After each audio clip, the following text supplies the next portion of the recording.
Mhm. And even going over to my cousin's house where it seems like everybody is just mixing drinks and pouring and all of that stuff. Other than a glass of wine or something, I haven't been drinking at all, which is, there's this part of me that, somebody say tequila, it's like tequila, you know. I know, it's my favorite. Yeah, my sister tells me all the time. She was like, "Tequila is not your friend. Why don't you just?" But I just love her. I love her. But I haven't had any tequila in so long. Yeah, so I have although I'm not giving up any type of food or anything, just my tequila. Mhm. And probably like limit my coffee to teas, like maybe a green tea. This morning I made a master cleanse, a thing of a gallon thing of master cleanse. So I'm gonna do that today just in case my body is like, but it's Sunday and we usually have margaritas. So, are you doing the master cleanse whole system? Uh-huh. Oh, girl, that's ambitious. Yeah, I probably won't. Well, if I can do it for 7 days, that would be great. But my first 3 days is where I try to like go hard. Well, so you're not weaning yourself down? No, I started today, this morning. Oh, oh. I actually had that, they had the book, and I Hmm. actually had the book, and I did it with a church. There's a church that does it, and it's a seasonal thing. So they do it at the solstices. Oh, Um and it's usually like a big group of people, like, I think it was maybe 60, 70 people when I did it. And so we went into I think it was supposed to be 14 days, yeah. if I'm They not they have mistaken. they have the 14-day. Mm-hmm. Right. And so the first couple of days was, okay, you're gonna cut out this, and then next days you're gonna cut out that, and then you get down to just vegetables, and then we had to go and have our organic lemons, our maple syrup, our Yeah. cayenne But I pepper. had Yeah. today, but I put garlic in mine. I added garlic just Oh, for the immune boost thing. I okay. added garlic to mine, and yeah, that's what I'm doing this Yeah, morning. I did not make it through the entire time. Um, my meditations were really, really good. And so after you get finished with yours, I'll talk to you about that some more. So, Okay. but Okay. I was really, I really try to listen to the voice that I hear, Mhm. right? And I know that people will say, well, I heard this, or God told me that. And that's what you're supposed to get. What I get may be something different. And so I go with my directives, and yeah, and so um happy cleanse to you. Uh Thank you. I'm just because I have, this intuition study didn't just fall in my lap by osmosis. It is a manifestation of a deep request that I've been asking mhm. for.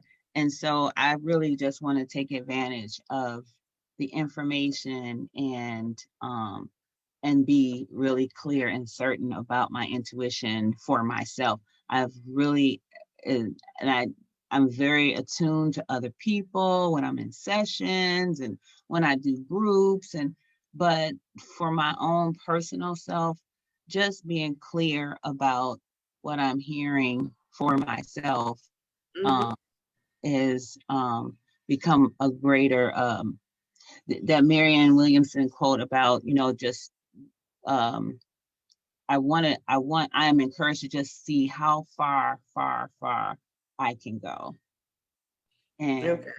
want to be a vessel for that. Mhm. Yeah. Yeah. Okay, good. Excellent. So, and you are in good company. There's a lot of people that are celebrating Ramadan right now. And while Ramadan is sun up to sundown fasting, they don't even do any of the liquid stuff during the day. So, That's good even to with, know. yeah, that beauty of that practice, I have a friend of mine that is Muslim, and I have gone to some of their break the fast feast and have been just a beautiful, sweet practice. So there's people around the world that are doing this with you. So That's encouraging. Thank you. yes, yes, yes, yes, yes. It is a beautiful space and time. And yeah, so that's good. That's good. So yesterday I was talking to my cousin who lives in Seattle. And so they're 3 hours behind. And so she says, I finally got a chance to listen. And she was like, how come it seems like I'm coming in in the middle of your conversation? And I was like, it's because you are. I was I was like, yeah, we don't have like it's like not like a production. It's like we are already talking. And so yes, you are coming in the middle. It's But then so the funny thing true. is that she started talking about something that we were talking about the seasons and how there's that clearing thing that causes or helps us reset. And so she started, and then she was like, wait a minute, were you guys talking about that? And I was like, yes. So maybe she wasn't quite awake when she was listening to us. And, when it finally dawned on her, like, oh, maybe I did hear all of that. So, yeah, it's kind of cool. That's fun. Wow. Yeah, yeah. So, all right. So, you want to pray us in? I certainly can and will. Excellent. Oh, good morning, good morning, good morning. Thank you. Good morning, Spirit. Here we are again, asking you just to reveal your presence to us, that the energy would be so palpable and so noticeable. And during this conversation, we avail ourselves or make ourselves available to all of the wisdom that we are gleaning from this book, and that we are just like stirring the pot and encouraging the hearts and minds for ourselves and those who listen. Thank you so much for the sunshine today. Thank you for amazing birds out there today, just singing a song and having a conversation. And just thank you for the breath in our bodies and the limbs on our bodies. Just thank you for this life. How about that? Just thank you for life. Life is Yeah. in a whole. Thank you for all the information that we're going to glean from this. I'm looking forward to it. I'm thankful for this time, and give you praise. Hallelujah. Thank you. Amen. So it is. Amen. Thank you. Thank you. Yay. So it's interesting because so much um of all of this brings up for me stuff to be aware of and conscious about. Hey, Erica, good morning. Welcome back, dear. It just brings up so much stuff for me when it comes down to um uh, Erica says Sandra is looking like a bag of money. And Stephanie is just glowing. I love it. Thank you, Erica. Good morning. Keep it coming. Keep it coming. Keep it. Looking like a bag of money. I love it. Oh, that's awesome. Yes, yes. Yay, yes. Yeah, that's cool. That's really cool. Oh, So, so for me, it brings up this stuff brings up a lot of the work brings up a lot of stuff, and whether it is directly related to what we're reading in the book, or it's something else. Sometimes it's a little shift in perception or whatever. It brings up stuff for me to think about, and to really think, okay, why, we're here, right? And in these moments of awareness, being here, remember yesterday we were talking about how sometimes an earthquake, it'll cause an earthquake, so we are yeah. forced to look at our situation and what Yes. we're doing, and to think about or rethink even that that having an examined life, bringing our awareness to the decisions we make, the thoughts that we think, all of that stuff. I was listening to a podcast that Alan had sent me, and he sent me a podcast about, I used to listen to TED Talks all the time. Now, Alan is one of those guys who can turn on his TV onto MSNBC and listen to MSNBC all day, right? And the only time he would turn off is maybe if the Indians were playing. Wow. And and I'm not that person. I will say most of the time I love a quiet house. Now, I yeah, I can't help, the birds are wonderful. The birds are wonderful background sounds, right? The guy on the other street, he has a radio that goes on constantly in his garage because he believes that it chases off the groundhogs. And so even at night, you can wake up in the middle of the night and hear that freaking country music or whatever it is that he says that the groundhogs don't like. So, but I love having yeah, yeah. It's one of those things. Now, I will tell you that this is the same guy who I had to change the speakers out in my house because his CB radio was always coming in through How did my I know? There's my intuition working. I knew yeah, you were talking about him. yeah. So That's he's the same guy. interesting, right? That makes sense now. Yeah, just noise. Um, so when I go over at Alan's house, most of the time,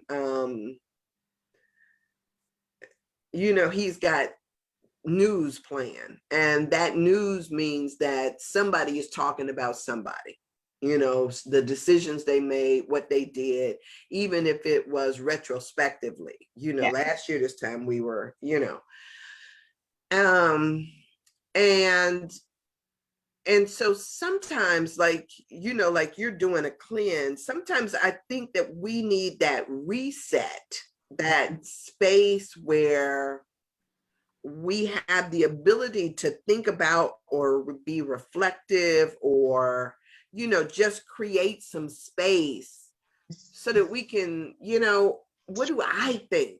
Yes. Yes. Yes. But But here's the other thing, Stephanie, though, and Erica and whoever else is listening. Here's the other thing. Maybe that's one of the reasons why I have to tell people, like, I only do one thing at a time. I'm not a multitasker, right? It's nice to do multitasking, but I have a hard time listening to 2 and 3 conversations at a time, even if the conversation is just with myself. Mm-hmm. Mm-hmm. I'm not embarrassed to say that either. I don't think that it makes me less than. I just think it makes me more intense. If I could just bring my full self to a conversation without having to listen to what Joy Reid thinks about my conversation, or that's my thing. So all of this helps me to be more reflective about life. Mm-hmm. Mm-hmm. Yeah, Mm-hmm. life. So Erica says she's been here most mornings. She's just quiet over the last week. A little depression, I guess, is what she says. Yeah. Yeah, I get that.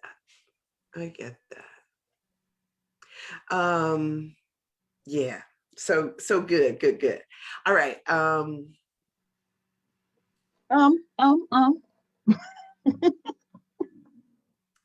so grateful, so grateful, so grateful. Y'all, I am so grateful.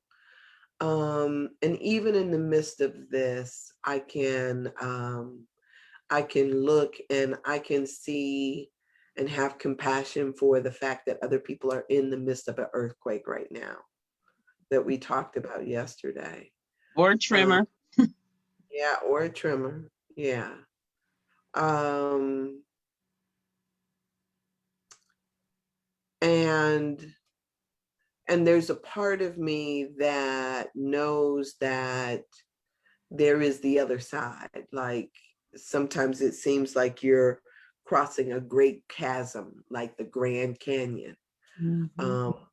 But if you just keep moving forward, you do get to the other side. That's the wonderful thing. And because we've been through that, we know that as much as I may like to come and help you along the path, it's yours to walk. Mm-hmm. It's yours to walk. And so yeah. So Alan sent me this podcast that because I love when I do turn on TV, I like to listen with purpose, and so I love TED Talks. And so he sent me this podcast on TED Talks about migration. And one of the things that it talked about was not only the migration of butterflies, but it talked about the great migration here in the United States. And then it also talked about how people used to migrate. It was that people were not as, like now people, once they get to a spot, they might stay there, Their right? claim. Mm-hmm. They might set down roots and stay there. But it used to be that people would migrate for more land, better land, more Work. work, Mm-hmm. finding a maid or any number of things. And so this one podcast came on, and it was a lady who studies bones on the thing. That thing, she's an anthropologist that studies bones. And she was talking about how she was, went to a cemetery that was like hundreds of years old, and she was digging up and the things that she found. And she was like, there was this man who migrated to Mrs. Jackson, Mississippi from someplace else, brought his slaves along with him to possibly start a new plantation or a new homestead. And she was talking about the information that she gleaned from there. Then they had Isabel Wilkerson, who did the book called The Warmth of Other Suns that was also about the great migration of Blacks out of the South and into the different parts of the United States. And then she talked about butterflies and why, or a different person talked about butterflies. But all of this in an effort to talk about movement. And that movement is one of those things that is always occurring, that people are always in this motion. There was a woman also who migrated here from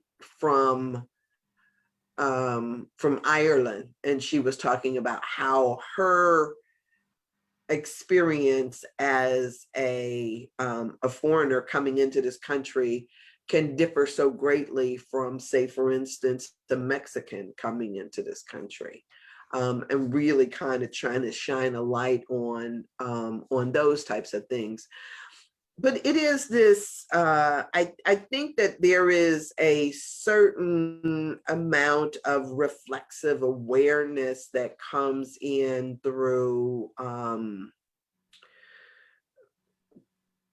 when we allow our minds to pay attention for a minute to the possibility of what something might be saying to us. So when we feel that wanderlust, or when we feel as if the ground that we're standing on is not quite enough for us, what's the thinking about that? What's when we need change in our life? Mm-hmm. You know, what's the thinking behind that? So yeah, so all of these, you know, this brings out for me, this book, the shifts in my consciousness and awareness and how I respond to that. Yes. Yeah, yeah. Erica made a comment on how she likes the flowers that are in here. And I will tell you, these flowers smell so amazingly good. So beautiful. Got my Yeah, favorites in there too. yeah. But they come from my cousin's house, who was in the midst of her own earthquake, having lost her son. And so she has, I mean, she had so many flowers. And, you know, over the days, they've been encouraging people to take some of the flowers. And you know, I love plants and I love all of this stuff being around me. I think it just adds to your environment. So I grabbed these knowing that they will soon perish, but for now, Right? ooh, so good. So good. Yeah. So, but yeah, those moments of earthquake are, yeah. All right. All right. So you ready? I'm ready. All right. So, so yesterday we did, we're still on page 78 of this. And I wonder if that is the case. So Erica was saying that she's been here, she's just been quiet. And I am assuming that Gretchen has been here, but maybe she's just quiet too. I don't know.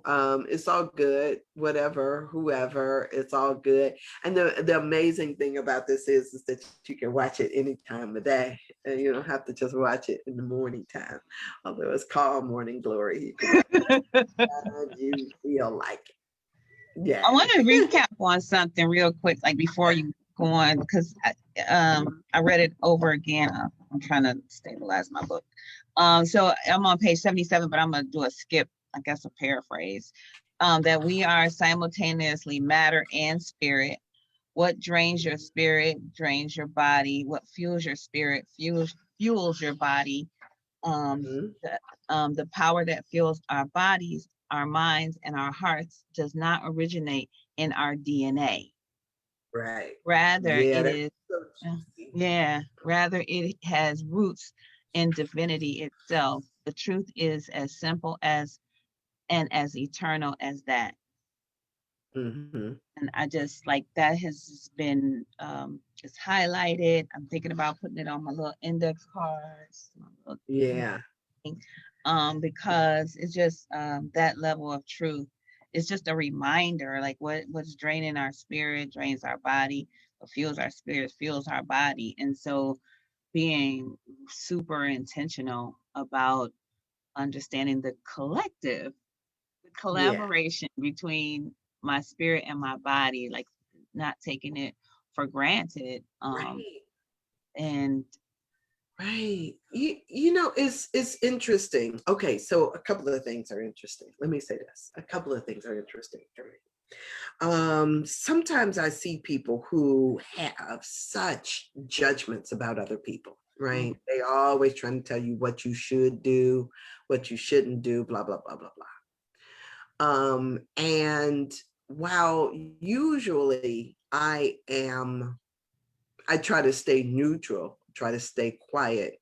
Sometimes I am the person that will step in. You know how I could be. I'm gonna step in and say, look, you need to back up, right? Um, just because I feel empowered enough to say that. But then there's this other, and I don't know that it is, I'm not going to call it a judgment because it's not. But then there is this thing of you don't deal with your own issues, but yet you tell somebody else how they should deal with theirs. And they might ask, well, how do you know I got issues? And it's like you want to say, it's written all over your body. It's written all over you. And when you begin to look at people like this book is saying, not just yourself, but it's easy to look at other people and see it, because it's not always that easy to look at yourself, yes, right? yes, But sometimes what we do is when I look at other people, I can tell, and it's not just because, say for instance, they may be holding on to all of this defensiveness that makes them gain weight, or have these blocks that make parts of them seem to not be operating. You could see fluctuations in their tone. Like she said, you were glowing today, right? You can sometimes look at people and see when their energy is low, right? And you could sometimes see that in body parts. I can sometimes look at people, and sometimes I can't see it when I'm looking at them, but when I remember them, it's almost like when you when you look at them and then you look away and have a residual image of them in your mind, you could then see something better than when you're looking directly at them. I find that I work better that way. By you seeing this in other people, then it helps you better figure out how to identify it in yourself. yes, But you can see in people the things that sometimes we ourselves can't see. And I know for me, when because I'm doing this work, I'm looking at folks and thinking like, yeah, do your work, do your work. And it's not in an attempt to be judgmental, but it's in an attempt to say you have the ability to save your own life before disease sets up and takes root and then begins to fester and then eat away at your core. You have the opportunity right here and right now. Do the work, right? So whatever that may mean for a particular person. or find the because if I think that people are naturally inclined to do the work. I think that naturally want to do the work, but I think that they're not inclined to figure out how to do the work. Like there's a lot of times there's this moment where people decide, okay, and then they go to look to see how can I do the work. But when they are looking at the work that needs to be done or looking at the outcome, all of the victim or whatever experiences that they have that stops them from making effective changes is there because they haven't asked the question, how do I get started? What do I need to do? Because everybody makes assumptions as to what it takes to do the work, or what it takes to get started, or what they even have to give up. You Right, know, right, right. what do I have to give up in order to do my work? Like, but if it's something as simple as remembering that the work is already being done. It's working now. Like the fact that we're in this moment, in this conversation, having this thought, and you're in it. This is the work. This is the moment. This is the flow of the work. Because you're getting this information. That's how you get started, Yeah. understanding that I'm in this moment with this information. Mhm. And here's the other thing. And while I'm saying this, can you turn on your little ball light back there? I really like that. Is it plugged in? I was doing some deep cleaning. I don't know if I even plugged it back. So with that, there's this other thing that I am going to say that say for instance, this is the work and you understand that there is something to this. Here's what I want to challenge you to do. I challenge you not to look away. Oh, that's Don't look away. Because what happens is that this work is daunting. It can be, it can seem like it's so intense, and we're tempted to go back to sleep. Sometimes we get that aha moment, like, oh, this might be what I need to do in order. Don't look away. mm-hmm.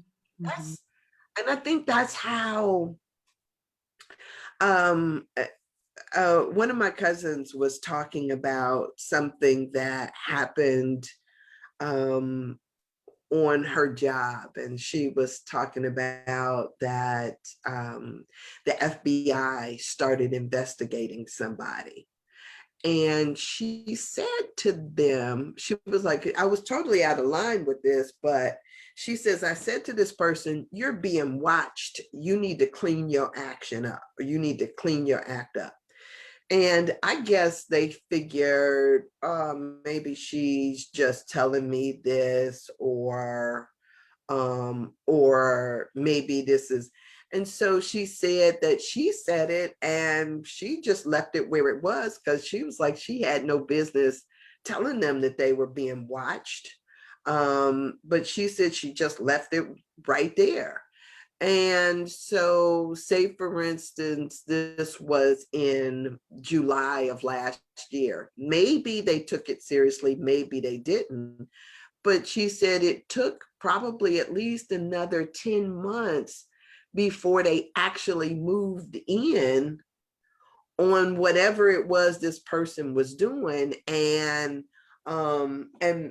filed charges and made an arrest. But that person could have had time, that 10 months, to do an about face, to turn around and clean up their act and not do it anymore. Like Jesus would say, go and sin no more. But what people do, instead of just kind of changing direction and going forward in that particular direction, it might be saying, it Wasn't me. ain't gonna be me, you know. So don't look away. That's what the thing I would say to you is when you see something, even if it seems daunting and difficult, even if it seems like you gotta cross the Grand Canyon, make the decision to go in that direction, instead of just staying put where you are, because staying put where you are is going to lead to that outcome, and that may not be, you got the ability to change, to do the course correction right when you notice it, right? um and don't look away, right? Just stay the course, just stay the course. Yeah, it's true. It Yeah. is true. All But it, right, so go ahead. No, I was just saying it's just so true. Okay. So we are on 78, and Stephanie just read that again from the top of 78. So we've been going through these three truths that are common to these spiritual traditions that we are speaking in. And the first one was misdirecting the power of one's spirit will generate consequences to one's own body and to their life. And then the second one was every human being will encounter a series of challenges that test their allegiance to heaven. And these tests come in the form of disintegration of one's physical power base and inevitable loss of these things. And those can lead to ramifications if we don't recognize that there's something for us to do.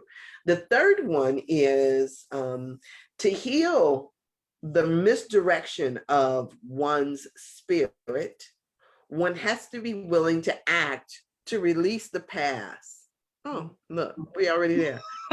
Cleanse one's spirit and return to the present moment. Now, oh, wait a minute. Let me finish reading this.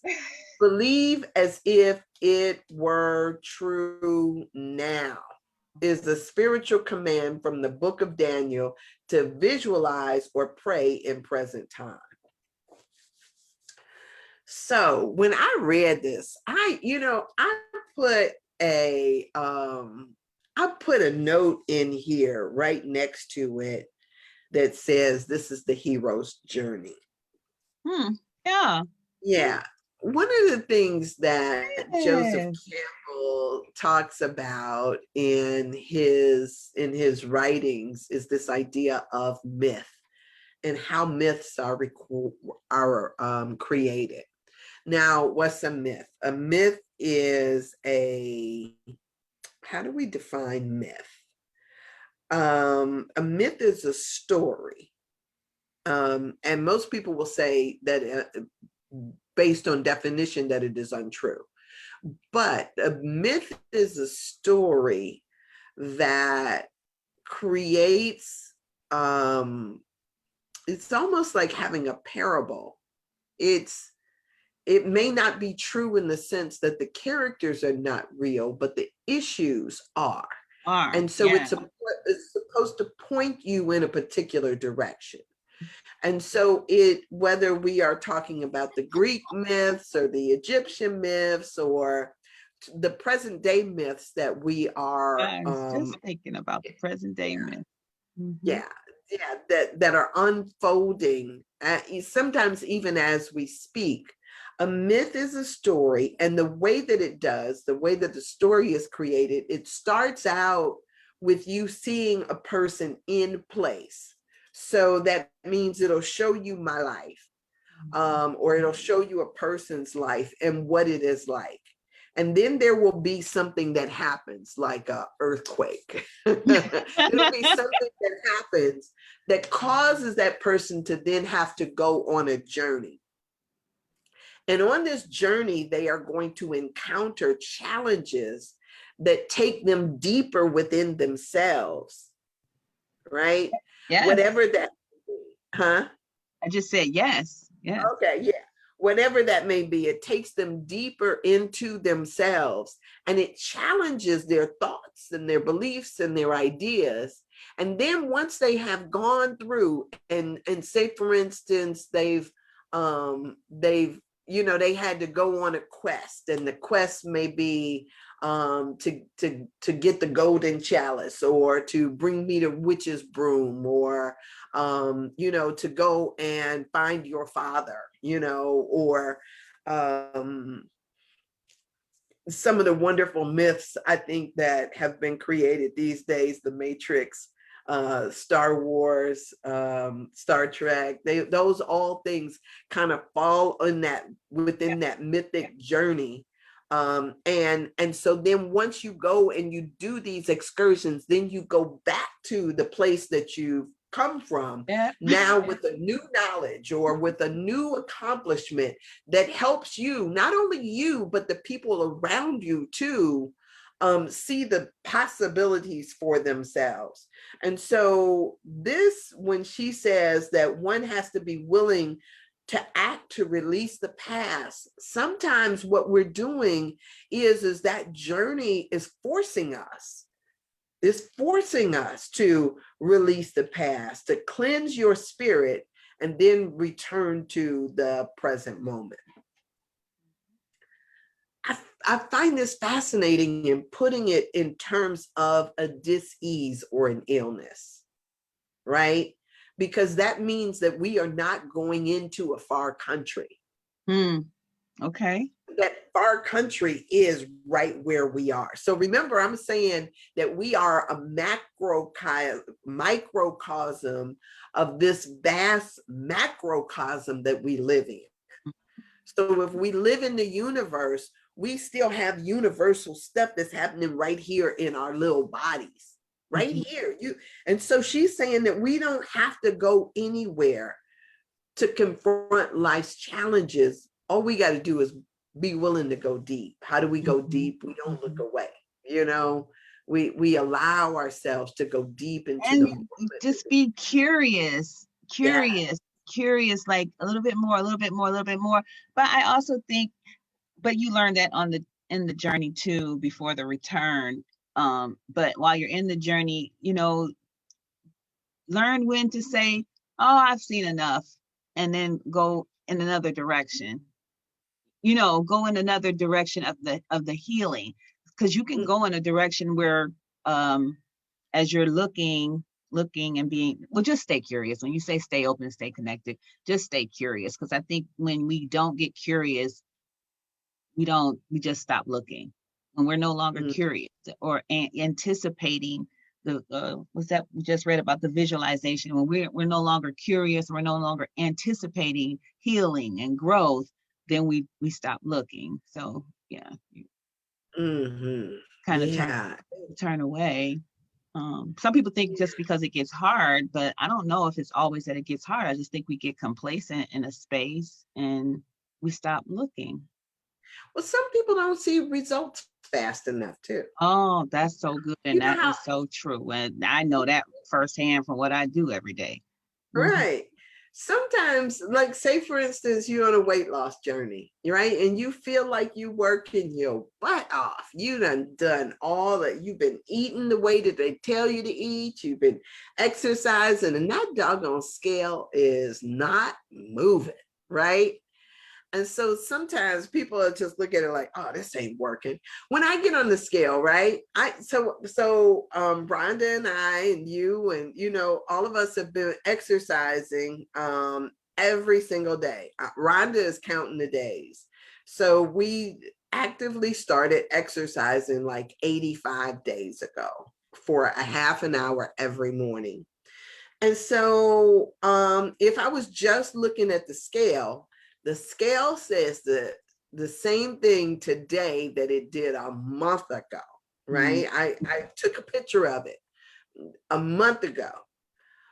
Now, if I was just paying attention to the scale, then I'd be sitting up there and be totally discouraged. And that's why I used to tell Rhonda, don't look at the scale. Don't look at the scale. Look at how your clothes fit, or take a picture and look at that, because the scale is not going to tell you necessarily, but I could tell you I done lost some inches. I could tell you that, what used to be tight is now loose. I can say about what's happening. It's not always about the markers what we see. Yeah. Yeah. There's things going on the inside. Right. And so the same is so true with so much of what we do. We don't that's see so true. the outward markers that we desire. And so people will get discouraged and be like, I'm done with this. Really? Right. I mean, if they tell you to eat more fiber in your diet and you still not seeing the results of eating more fiber, or they tell you to drink more water and you can't see the directions of or the benefit of drinking more water. And besides, I don't even like this stuff. And so then we stop drinking water. We don't realize that all of these things that we are doing works. It is a piece of the puzzle. Right. And a part of And the flow. yes, yes. And sometimes we don't I see have the to result remember that. right away that we want to see, but that does not mean that they are not happening. It doesn't mean that all of it is not working for our good. We just have to stay consistent and trust. One of the things that I used to tell people all the time is especially when you're praying. I gotta make sure that I write this down. I used to say all the time, it takes as long as it takes. It takes as long as it takes. Now, why am I saying that? Because what happens sometimes is, just like I've shared before, is the moment that a prayer happens, you say the prayer. The moment that you say that prayer, there is something that begins to turn. It is something that begins to happen. And just because you don't see the immediate result does not mean that it did not happen. Sometimes it takes time for you to meet up with the perfect moment for that shift to then occur. It's kind of like when you see a trapeze artist. They let go of one hand and they have to turn and they got to hang there because this other person needs time to set up. And then when the perfect time happens, the connection happens. We see it in those space movies all the time, that sometimes there is a setup that has to occur before it is, everything comes into alignment. And so most people, sometimes we get impatient and they don't want to wait for that alignment. They assume that it hasn't worked. And then that then sets in motion something else, because you'll say, oh, this ain't working. Oh, this ain't happening, which then means that becomes another prayer that you put out there, because every thought you think and every word you speak is being acted upon.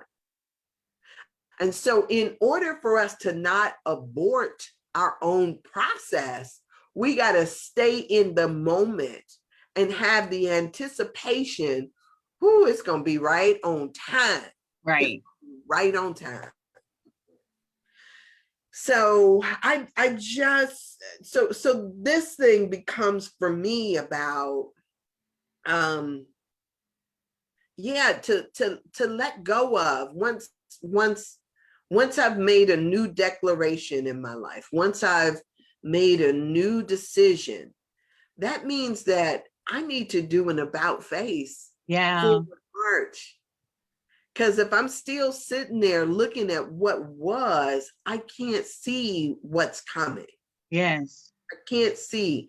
And this is funny because one of the things that I know is that people like to want to segment this off, like say, oh, this is New Thought, or oh, this is Christianity, or oh, this is something else. We want to put all these labels on it and act as if it's one thing, it can't be another.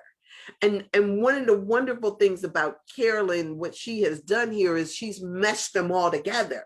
Yes. This is intentionally. Yes. This is I'm going to take all of these traditions and I'm gonna lay them on top of you and show you that it's not saying something different or something separate. All of these things are working together. All of them are working together. And so this idea that one is right and one is wrong and one is better and one is, until you have eyes to see that all of these things are working together intentionally, you'll still be sitting up there caught up in, in some dumb stuff. Don't miss your blessing. Don't miss your blessing by thinking that it's got to come wrapped in the package that is acceptable to you. Right. Yeah. Think again. Yes. Yeah. Think again. You can have a new thought. No pun intended, but you can have a new thought, a new belief.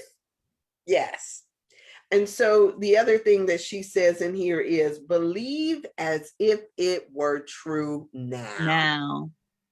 Now. Right? Now. And Not in the sweet by it's and such a practice too. It's a practice. But it's a, I don't know. I'm gonna just sit back on that right now. But So I will tell you what I was one of the things that I was writing on now this morning um is this idea of where we pray from. And here's why I say that. Most of the time, most of my life, I was brought up in this idea of making these eloquent, long petitions to God. Dear God, you know the trouble I've seen. You know this and you know that. And Lord, just send your grace or send your healing or whatever. I mean, it used to be that there were these long, eloquent prayers that just covered everything. And there were people that in the midst of they praying, they just moved you because they was just like, oh, that's oh, he touched him. He touched on my stuff. He said such and such. And, oh man, it's just great prayer, right? But one of the things that I realize is that when you enter into prayer, it matters.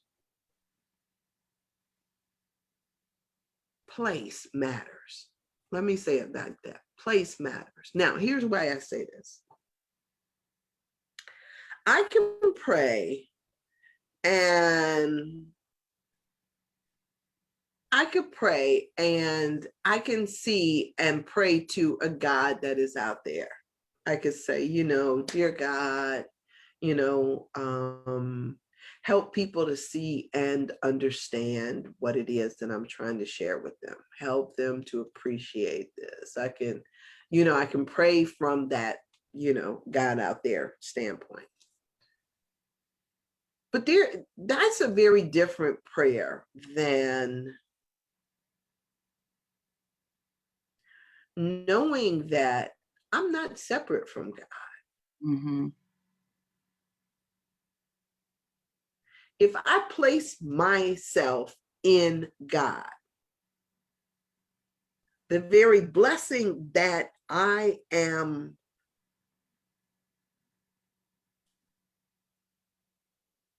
declaring, that's what the word I use. The very blessing that I am declaring means that not only that I'm part of the grantor as well as the requester. Which means that I am in this thing called God. And so place matters because I am not asking something outside of myself, but rather it's kind of like, one of the analogies that I always use is the analogy about water, right? And water is this wonderful stuff that we know is part of all of these elements in here is this thing called H2O, right? And beautiful, wonderful. I am, according to Star Trek, a talking bag of mostly water. And I am drinking this stuff called water. And this is a glass of water made up of H2O. Every little molecule in here is H2O. I mean, and I'm drinking it here. It's right here. But in this, I can divide out a drop of this water. I could literally take a drop out of here and it still be water. I could drop an ice cube in here and the ice cube just be another form of this H2O, but it's still H2O. If it started steaming or if it frosted up this glass, it's still H2O. It's all in here is H2O. So when I'm praying from a standpoint, just like a drop of water would pray from the standpoint that it is still part of this whole H2O. It's not praying out there. It is saying within it, hey, we about to turn our forces together and then, nourish Sandra or hydrate Sandra. So all together, they hydrating Sandra. All together, and that's why when two or more are gathered in my name, there I am also, because that all togetherness, we then turn our attention to what is requesting the prayer. So the prayer is not separate. It's not out there. We are in it and a part of it. So what we're doing is we're saying to the universe, hey, I know that I am one with all that is. I know I'm a part of this. And so let us now bless. Let us now recognize. Let us now faith, now here. And so it becomes this, I'm in it. And so I'm recognizing in this moment that each and every one of you are blessed beyond your wildest imaginations. I'm declaring in this moment that everything that you thought you needed is now a done deal. You have no more needs, right? And so the moment we begin to speak our word for what it is that is the desire of our heart, we recognize in that it is done because we have now got it. So that's why we get clear in the midst of prayer. We get clear about what it is that we are calling forth from the invisible into the visible, because we are co-creating with this. Right. And so the moment we get clear in and of ourselves, it provides clarity. And that clarity then has the ability to alchemically let there be. That's the moment, poof, where all the big bang that happens, right? Bam, it's done. Bam, now, right? Not and just because you don't see it now doesn't mean that it hasn't happened now, right? The Big Bang, right? You have a intense orgasm, or you had some sex and the Big Bang, but it takes 9 months for a baby to appear. Sometimes not, but 9 months to see that the tangible of that Big Bang. It takes what it takes. It takes as long as it takes. Wait on it. Know that it's done the moment you speak your word, and then just stand in that. Ooh, yes. I love how this stuff works.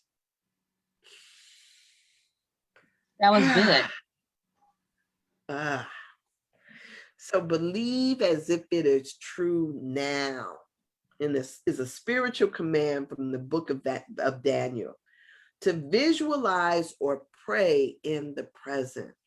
And that's one of the reasons why gratitude too is so important. Oh my gosh, it's so important. Yes, it is. It's like life support for me. Yeah. When I want to change my mind, that's where I have to go.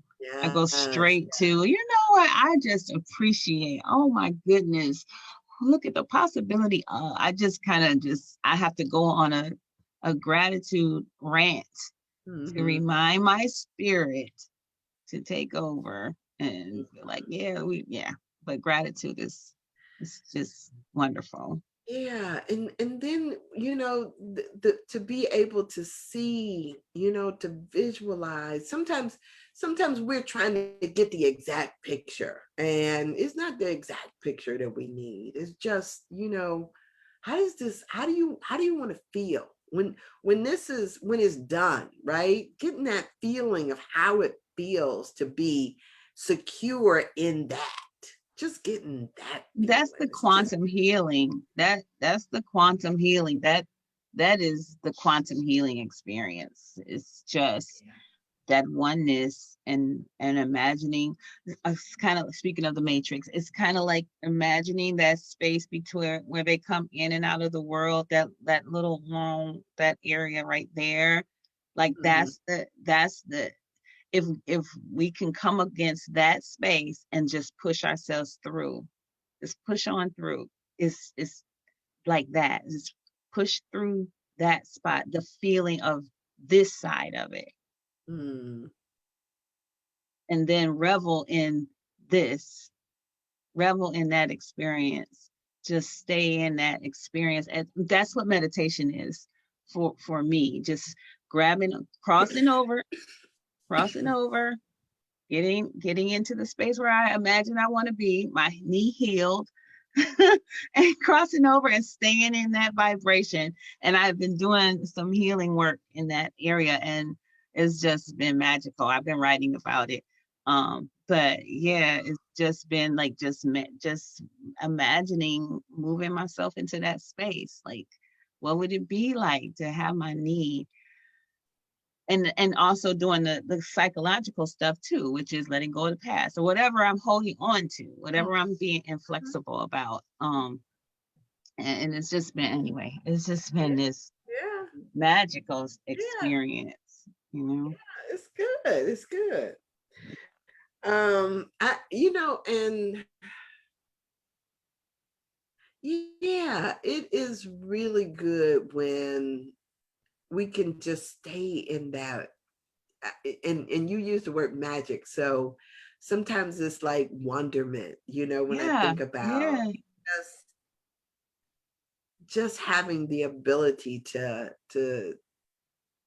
see that, you know, Rhonda this morning used grace and mercy. She was talking about how if she was reading back over her journals and seeing the journey from where she was to where she is, she was like, she says, to just be able to see grace and mercy as it yes. weaves way through your life is just, that's the magical feel. When you're in it, you don't even recognize how wonderful it is. But when you have that ability to look back and just kind of reflect, like, woo, Well, kind of going back to what you were just saying, is how when you can see something and something's not quite right, but when you look away, you see where the not quite rightness is. mm-hmm, mm-hmm, You know, I think that's I don't know where we're gonna find it, but maybe that's a law, mm-hmm, that has to be that's the law. You look away and the revelation is there, as opposed to when we try to see it with this body eye. I don't mm-hmm. know, but I will pay attention to that because Yeah, there used to be stuff that older people would say to me all the time, my mother included. One of which was this idea of never look a gift horse in the mouth. mm-hmm, And I was reading somebody, who was writing about love, and they said, don't stare at it too hard. Like, mm-hmm. because what you do is you're trying to demystify what is not meant for you to understand. It's like when it's there, just revel in it. Just immerse yourself in it. Be like your Because puppy. maybe, but the tendency to analyze it sort of, you know, it's like trying to look at a person and figure out what makes them beautiful, and trying to divide it into parts. Is it their nose or is it their eye? It's like, why not just see it as a whole? Yeah, And when you see it that way, you're not, I mean, you're not looking a gift horse in the mouth. You're just appreciating it for what it is instead of trying to break it down. And I think sometimes that tendency to analyze or to stare too hard at stuff, sometimes defeats the entire process That's of good. really Mm-hmm. just being present in that, you know? I don't have to understand why I like people. And some people I get an immediate reaction to, like, oh, this is, like this is right. It's like when you connect with somebody, it just feels like, yes, we got we got an appointment. We've got something that we're supposed to work together on, and it. Mm-hmm. But the thing is that we try to break it down into the parts, and the parts, you can't really see. One of the things that in that migration story that they were talking about was the monarch butterfly, and how the monarch butterfly makes this journey south. And so they said that the butterfly population has decreased, just like the bee population has decreased drastically.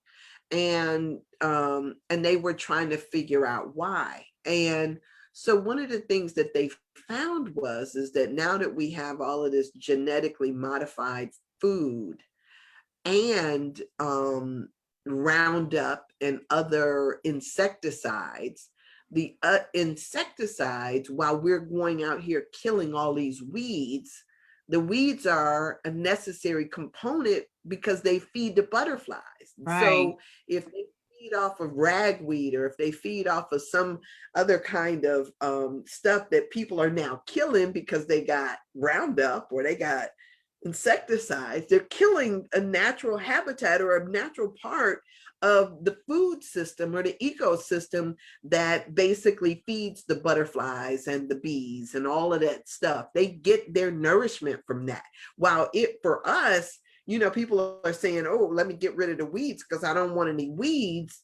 What we're doing is we're killing off more than just the weeds, and we don't see how all of this stuff is interconnected. And so it becomes this thing of sometimes when we are just, trying to solve one problem, we create other problems. So this tendency to not look too deeply, but rather to just be in a spirit of appreciation can be a powerfully generous act, you Mm-hmm. know? Um, I remember in The Color Purple, when they were walking down the street, and she says it ought to be a sin to walk by the color purple and not notice it. If Mm-hmm. all of a sudden you define Oh, color yeah. purple as bad because it appears in a weed, those colors that really, when you're walking down the street and you see those little purple flowers on the side of the road, people are saying, oh, these are weeds, let me kill these, without realizing it's the habitat too. It provides beauty too. It's got a purpose, but we don't see the purpose. Is because I'm bad about that, because I say, oh, if it's not grown where I want it to, it's a weed. I pull up stuff. But on the flip side of that, I'm also planting stuff. Yeah. So I'm not just pulling up weeds. I do pull up weeds, but man, I got, I'm planting impatiens, I'm planting tulips, I got petunias, I got all of these flowers out there that even though I may have pulled up the weeds, I now still have flowers that they can get nectar from, or things that they Speaking of can, flowers, right? Speaking of flowers, yeah, I don't know if you noticed, but growing up used to be this time of year, probably Mother's Day starting. Everyone's, and I may be exaggerating, but everybody's front yard had flowers in it. Somebody yes, was putting them either in the ground or in a pot. Your porch was full of flowers, and that's kind of hard to come by now, where you see that just across the whole street, everyone on the streets, the little flower beds by the side of the steps, or where all this, and that makes sense as far as reproduction and of insects too, because if we are killing weeds and not putting back the flowers, then things are slowing down. But I happen to pay attention to that when uh when I would come home to visit, how little and little, less and less, the street were full of flowers. People in their yards, every house just would be. you just want to see whose flowers, and as they got bigger in August, the Right, flowers that were right. planted. So that's interesting that I noticed that. And then when you would say that, that makes so much sense that we have to take we need to take a lot of ownership and responsibility for the oneness that we are on this planet. That we are there's an ecosystem out here, and it has a purpose. And yes, global warming is serious, but so too is this, this, I don't even know how to describe what we do. We you know I mean, we used to see, we I'm going to admit, I have killed my share of dandelions. But they also sell those things in the store because people eat them. And they also, we used to see Dogs like bees to eat them going too. from dandelion to dandelion to dandelion, right? The bees are up there and they're getting that yellow dandelion, because you could put it on your skin, or a buttercup, you could put it on your skin too, and you could see the yellow coming. Wonder if the bees get their color out of this dandelions. I mean, Hey, I think that there is, and the other thing is that I remember people when they first came out with these hand sanitizers and all of this stuff about germs and germaphobes and all of that stuff. They were like, germs are good. they are. Germs help. They help Right. build the immune And maybe system. that's Yeah. why, maybe that's why we have so many allergies, because we don't allow our kids exposure to things that would boost their immunity. Mm-hmm. It's part of the exposure thing, is a necessary component to building immunity to certain things. And so, yes, we are not supposed to live in a bubble. We are supposed to coexist on this planet with other things. And so, even as I'm sitting here and I'm smelling the aroma of these flowers all in this room, I recognize that a bee would be like, whoa, like they are calling me. I mean, that's just amazing and great. And so I'm thankful for this. And I think after I finish all my broadcasting today, I'll sit these out on my porch and see if I can't get a few bees to come over and enjoy the life that is left in them before they Right. expire. They need to be more than just pretty. They are there for a reason. I mean, that, and I hope that, I know she said I'm like bags of money, but, bags of money is a drawing thing, but so too is that, whether it's the aroma or the beauty of them, those things are drawing us too. So all of that, all of this. So we got to get off of here though. Yes. So let me just finish this. I think I'm gonna just finish this one little paragraph right up underneath this. In all three of our spiritual traditions, the physical world serves the learning of our spirit, and the test we encounter there follow a well-ordained pattern. Yes. So, you guys, we'll go further into this tomorrow. We will talk a little bit more about some of these chakras and what they resonate to before we get a little deeper into breaking these down a little bit more. So I appreciate you guys being here. Yes. Yeah. Have an amazing rest of the day. Is it supposed to warm up? I'm Oh, cold. it's supposed to be 80 today. Today? Yes, girl. Yes. Oh, And wow. I will say this, Mark's has flats of flowers for $5.99.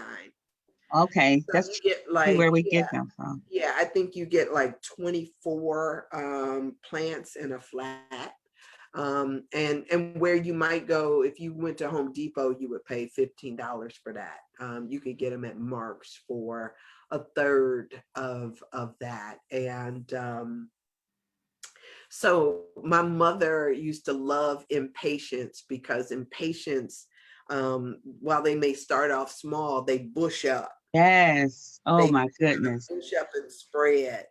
And so you Yes. got all these beautiful little flowers. Now with petunias, while I love petunias, petunias you have to deadhead petunias, Mm-hmm. which means that you pull off the little dead flowers for a new one to come up underneath it. And then eventually that same spot turns into these little pods, and the little pods have in them seeds. And so the seeds, when they burst, they can grow. But I harvested a bunch of those little pods last year. And so even though I bought more petunias, I'm still going to sprinkle the little seeds out on, in the flower pots, and then allow those to grow up. And I also have some fully, some mature ones in there. So all of this is, yeah, having the hostas and all the stuff that'll come back from year to year. The perennials is great. The annuals are really what feed the insect world, to a greater degree. Um, so Erica says both of us should have a great day, enjoy the weather. Oh, you know what? I still got to set up an appointment with you, Erica. For that, she's probably gonna go down and she said play photographer at Lake Erie. I Oh, still need, fun. Oh, I wish I had time to go down there. yeah. Yeah. So yeah, have an amazing day. I'm gonna go get my car washed. I watched Erica's little thing on getting her car washed. She was feeling herself after a car wash. So she was, you know, She uh encouraged you. she going around thumping her music to me. I just got a car wash. Like she was brand new. I love it. I love it. So whatever it is, if it's planting flowers, or if it's just sitting back and with your feet up and sipping on a glass of lemonade, take some time out for yourself. I will be back here at 1 o'clock to do my church service. Are you going to yoga? I am not certain yet because of I don't know. Okay. I'm waiting to see how I feel. Hmm. Okay.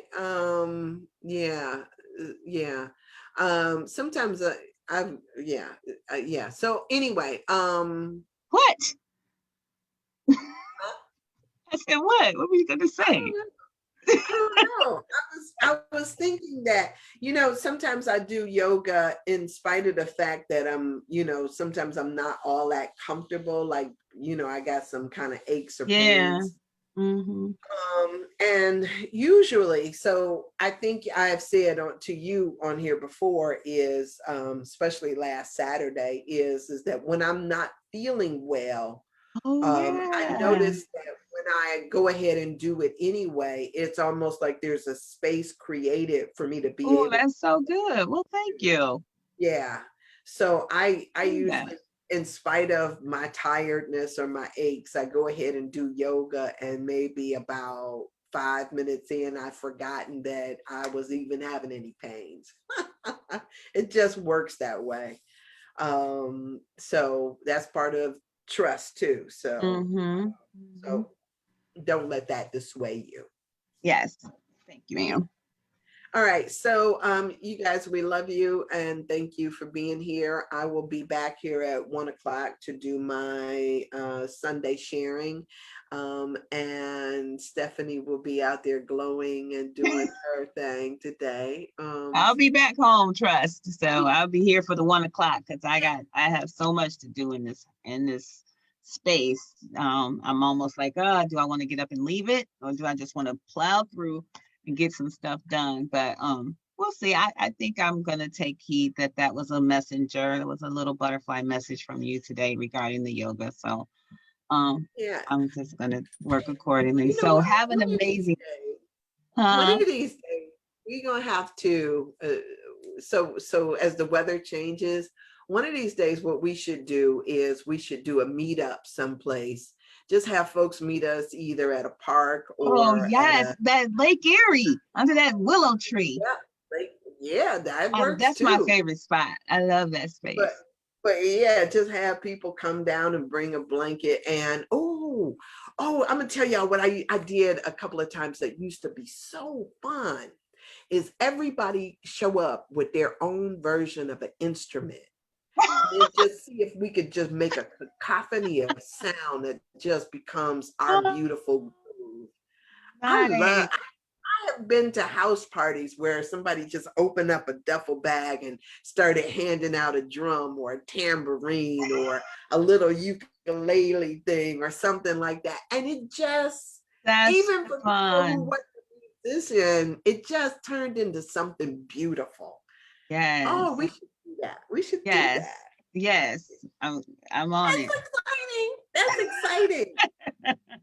I'll be bringing all kind of stuff, whether it's That my would be squash fun. that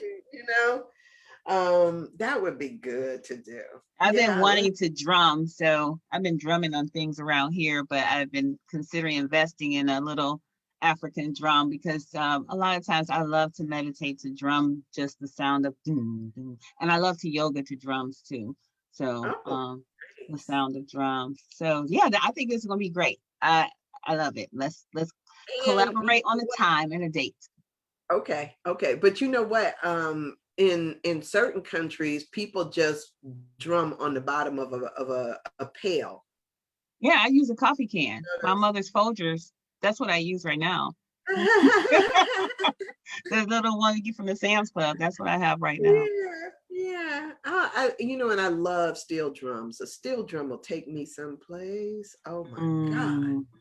I love it. I just, yeah. So Oh, yes, that yep, would be yes, fun. That's a do. yes, We have yes, to. That's a have yes, to. yes, We have to. yes, yes, All yes. right. See you guys. All See right. you at 1. See you everybody else tomorrow. All right, love y'all. Love Oh, you. the light of God surrounds you. The love of God enfolds you. The light of God surrounds us. The love of God enfolds us. The power of God protects us. The presence of God watches over you wherever you are. God is, and all is good. Thanks. Go and spread this awareness. Hey, Yes. Willie. All right, All right. take Have a great day. you too. Bye-bye. Bye.